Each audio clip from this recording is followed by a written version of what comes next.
സംസ്ഥാന സർക്കാർ ബന്ധം ഇനി മുന്നോട്ട് ഊഷ്മളമായി തന്നെ പോകുമെന്നതിൻ്റെ സൂചനയാണോ ഈ കൂടിക്കാഴ്ച?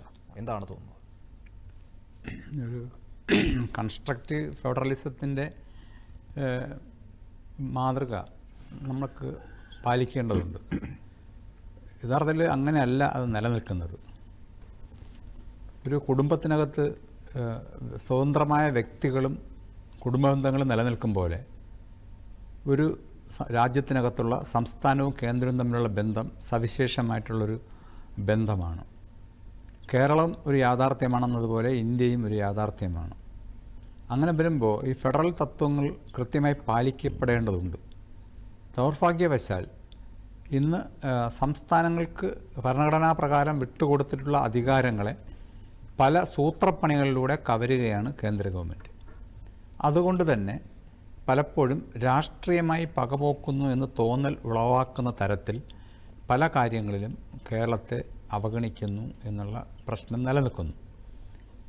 അതിൻ്റെ ഒരു പശ്ചാത്തലമായി കഴിഞ്ഞ ഗവർണർ ആരിഫ് മുഹമ്മദ് ഖാൻ, അദ്ദേഹം ഒരു തികഞ്ഞ രാഷ്ട്രീയക്കാരനെ പോലെയാണ് പെരുമാറിയത്. ഒരു ഗവർണർ പാലിക്കേണ്ട മിതത്വം, ഭരണഘടന തന്നെ അതൊരു മിതത്വത്തോടെയാണ് കണ്ടത്. ഏതെങ്കിലും അമിതാധികാര ശക്തിയായിട്ടല്ല, ഒരു ഓർണമെൻ്റൽ പദവി എന്ന് വേണമെങ്കിൽ പറയാവുന്ന ഒരു പദവിയാണ് ഗവർണർ. ചില ഘട്ടങ്ങളിൽ അദ്ദേഹത്തിന് ഷാർപ്പായി ഇടപെടാനും കഴിയും.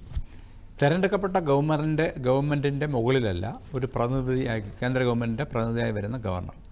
ആ ഒരു തോന്നലിനെ അട്ടിമറിച്ചുകൊണ്ട്, പ്രത്യേകിച്ച് ഒരു രാഷ്ട്രീയ പാർട്ടിയോട് കൂറ് പുലർത്തിക്കൊണ്ട് സർവകലാശാലകളിൽ വളഞ്ഞ വഴി കൂടി അവരെല്ലാം അവരോധിക്കാനുള്ള ശ്രമം അദ്ദേഹം നടത്തി. അദ്ദേഹം വിദ്യാർത്ഥികളോട്, കൊച്ചു കുട്ടികളോട് പോലും കയർക്കുന്ന തരത്തിലേക്ക് തികച്ചും അപക്വമതിയായ ഒരാളായാണ് അദ്ദേഹം പെരുമാറിയത്. അതുകൊണ്ട് തന്നെ SFIക്കാരോടാണോ? അതാ SFI ആണോ ഉദ്ദേശിച്ചത്? കുട്ടികൾ എന്ന് പറഞ്ഞാൽ SFI ആയാലും KSU ആയാലും കുട്ടിയാണ്. ഞാൻ കുട്ടികളാണ് ഉദ്ദേശിച്ചത്. അപ്പോൾ വിദ്യാർത്ഥികളോട് അങ്ങനെയാണത് സമീപിച്ചിട്ടുള്ളത്. അപ്പോൾ അദ്ദേഹം വളരെ വൈരനിര്യാതന ബുദ്ധിയോടുകൂടി പലപ്പോഴും ഇടപെടുന്നത് കൺഫ്രണ്ടേഷനിലേക്ക് പോയി. അപ്പോൾ സ്വാഭാവികമായും അതിൻ്റെ അകത്ത് വർത്തിക്കുന്ന ഒരു കാര്യം, അദ്ദേഹം സപ്പോർട്ട് ചെയ്യാൻ ശ്രമിക്കുന്ന RSSൻ്റെ ഐഡിയോളജിയും ലെഫ്റ്റിൻ്റെ ഐഡിയോളജിയും തമ്മിലൊരു അന്തരമുണ്ട്. ഈ അന്തരം നിലനിൽക്കുമ്പോൾ തന്നെ ഔദ്യോഗിക കാര്യങ്ങളിൽ സഹകരിക്കാവുന്നതുമാണ്. ആ മാതൃക വിസ്മരിച്ചുകൊണ്ട് അദ്ദേഹം തികച്ചും ഒരു കൂലിപ്പടയാളിയെപ്പോലെ, RSSൻ്റെ കൂലിപ്പടയാളിയെപ്പോലെ പെരുമാറിയപ്പോഴാണ് പ്രശ്നമായത്. ഇപ്പോൾ ഞാൻ മനസ്സിലാക്കിയതോളം ശ്രീ രാജേന്ദ്ര ആർലേക്കർ, അദ്ദേഹം സംഘ പരിവാറിൽപ്പെട്ട ആളാണ്, RSSൻ്റെ തന്നെ ആളാണ്. അപ്പോൾ തികഞ്ഞ അദ്ദേഹം RSSൻ്റെ പുറത്തുള്ള ഒരാളല്ല. അദ്ദേഹത്തിന് ആരെയും പ്രത്യേകിച്ച് പ്രതിപ്പെടുത്തേണ്ടതില്ല. അദ്ദേഹം RSS ആണ്. അദ്ദേഹത്തിൻ്റെ ഐഡിയോളജിയിൽ അദ്ദേഹത്തിന് വളരെ കൃത്യതയുണ്ട്. ഇടതുപക്ഷത്തിൻ്റെ നേതാക്കൾക്കും ആ കൃത്യതയുണ്ട്. അതുകൊണ്ട് തന്നെ വ്യത്യസ്ത ഐഡിയോളജിയിൽ നിൽക്കുന്ന ആളുകളുമായി ആ ഐഡിയോളജിക്കൽ എതിർപ്പ് നിലനിൽക്കുമ്പോൾ തന്നെ മാന്യമായി പെരുമാറാനും മാന്യമായി വിയോജിക്കാനും കഴിയുന്ന ഒരു മാന്യതയുടെ പ്രശ്നമുണ്ട്. ഇപ്പോൾ ശ്രീ ആർലേക്കർ അതിൻ്റെ ഒരു മാതൃക കാണിച്ചു. ഇപ്പോൾ ഒരു പ്രഭാത വിരുന്ന് എന്ന് പറയുന്നത് ഒരു ഡിപ്ലോമാറ്റിക് ആയിട്ടുള്ള കാര്യമാണ്. അതിനകത്ത് ഇപ്പോൾ ഔദ്യോഗിക സ്വഭാവം കൊടുക്കേണ്ടതില്ല. അവിടെ എന്തൊക്കെ ചർച്ച ചെയ്തു എന്നുള്ളതെല്ലാം ഔദ്യോഗികമായ കാര്യങ്ങളല്ല. പക്ഷേ ഒരു സൗഹൃദത്തിൻ്റെ അന്തരീക്ഷം രൂപപ്പെടുന്നു എന്നുള്ളത് വളരെ ആശാസ്യമാണ്.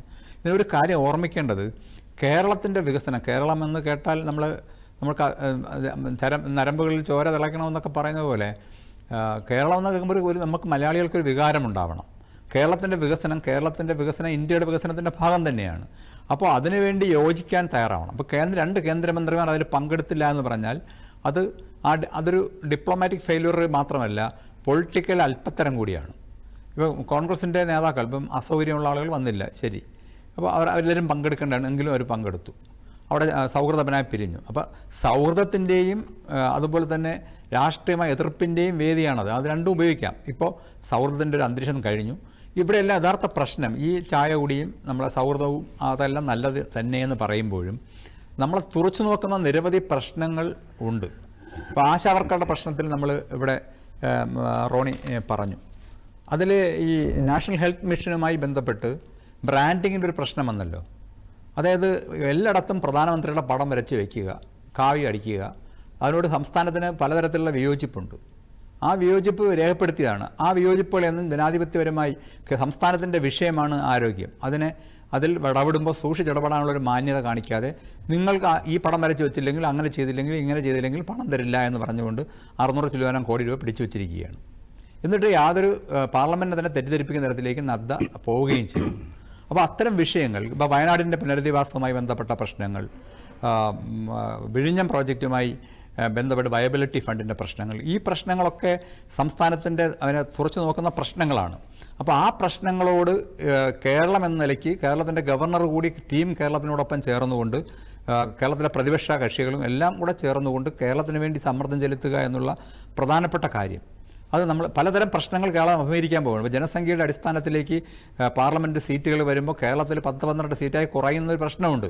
ദക്ഷിണേന്ത്യ മുഴുവൻ കുറഞ്ഞുകൊണ്ട് കേരളത്തിലെ പ്രത്യേകം വടക്കേ ഇന്ത്യയുടെ ഒരു ആധിപത്യത്തിലേക്ക് കേരളത്തെ ഇന്ത്യയാകെ മാറ്റിയെടുക്കാനുള്ള ഒരു ശ്രമം RSSൻ്റെ കൈപ്പിടിയിൽ നിൽക്കുന്ന തരത്തിലേക്കും എല്ലാ ഭിന്ന അഭിപ്രായങ്ങളെയും തകർക്കുന്ന തരത്തിലേക്കുമുള്ള പല ഗൂഢാലോചന നടക്കുമ്പോൾ കേരളത്തിൻ്റെ ഒരു നിലനിൽപ്പിന് വേണ്ടി, കേരളത്തിൻ്റെ വികസനത്തിന് വേണ്ടി, കേരളത്തിൻ്റെ സുഗമമായ മുന്നോട്ട് പോക്കിന് വേണ്ടി ഏത് തരം തന്ത്രങ്ങളും ഏത് തരം ഇതും ഉപയോഗിക്കാം. അത്തരത്തിൽ നോക്കുമ്പോൾ ഈ നടന്നത് അത്രയും നല്ലത്. ഇനി അങ്ങോട്ട് വരുമ്പോൾ കാര്യങ്ങൾ യഥാർത്ഥത്തിൽ എങ്ങനെ സംഭവിക്കുന്നതനുസരിച്ച് നമുക്ക് അടുത്ത വ്യക്തിപരമായ പ്രശംസയല്ല, ഈ പ്രശ്നങ്ങൾ എങ്ങനെയാണ് ഇവോൾവ് ചെയ്യുന്നത് നമുക്ക് വെയിറ്റ് ചെയ്ത് കാണാം.